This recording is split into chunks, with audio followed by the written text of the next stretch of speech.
Welcome to the Poetry Fix on Radio Free Hillsdale 101.7 FM. I'm your host, Erika Kyba, bringing you your weekly fix of poetry from across time. Today we're reading Victor Hugo's Demain de l'aube, or Tomorrow at Dawn. Because this is a French poem, we'll read the original, followed by a translation. This is a poem that Hugo wrote 4 years after his daughter's death. Léopoldine Hugo, or Didi, as her father called her, died in a boating accident on the Seine. Hugo was returning from a voyage to Spain, accompanied by a mistress when the accident happened. He learned of his daughter's death by reading about it in the paper.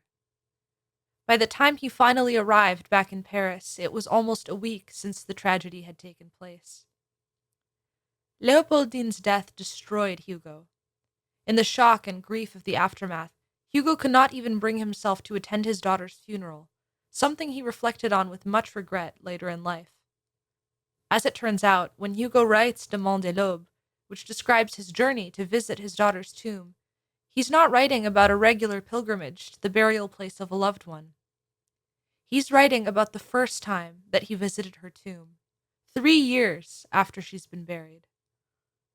This context really illuminates the sense of urgency that we see in the poem, the desperation and single-mindedness that drive his journey to the tomb.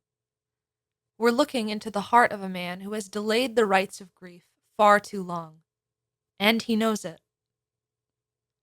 With all that said, let's dive in. Demain de l'aube by Victor Hugo. Demain de l'aube, à l'heure où blanchit la campagne, je partirai. Vois-tu, je sais que tu m'attends. J'irai par la forêt, j'irai par la montagne. Je ne puis demeurer loin de toi plus longtemps. Je marcherai les yeux fixés sur mes pensées, sans rien voir au dehors, sans entendre aucun bruit. Seul, inconnu, le dos courbé, les mains croisées, triste, et le jour pour moi sera comme la nuit. Je ne regarderai ni l'or du soir qui tombe, ni les voiles au loin descendant vers Harfleur.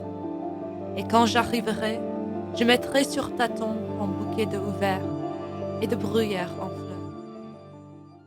Now let's read it again in English.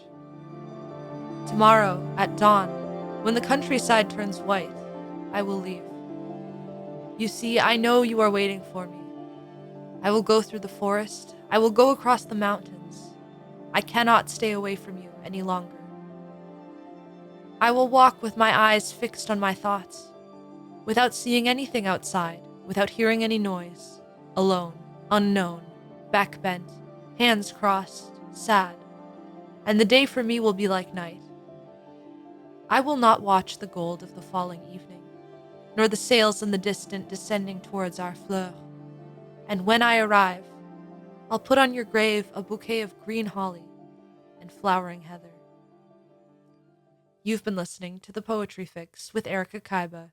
If you enjoyed this episode, consider following The Poetry Fix on Spotify, YouTube, or Apple Podcasts. And if you have any poems you want to see in a future episode, email your suggestions to thepoetryfix@gmail.com. Join me next week, and we'll be reading John Milton's On Time.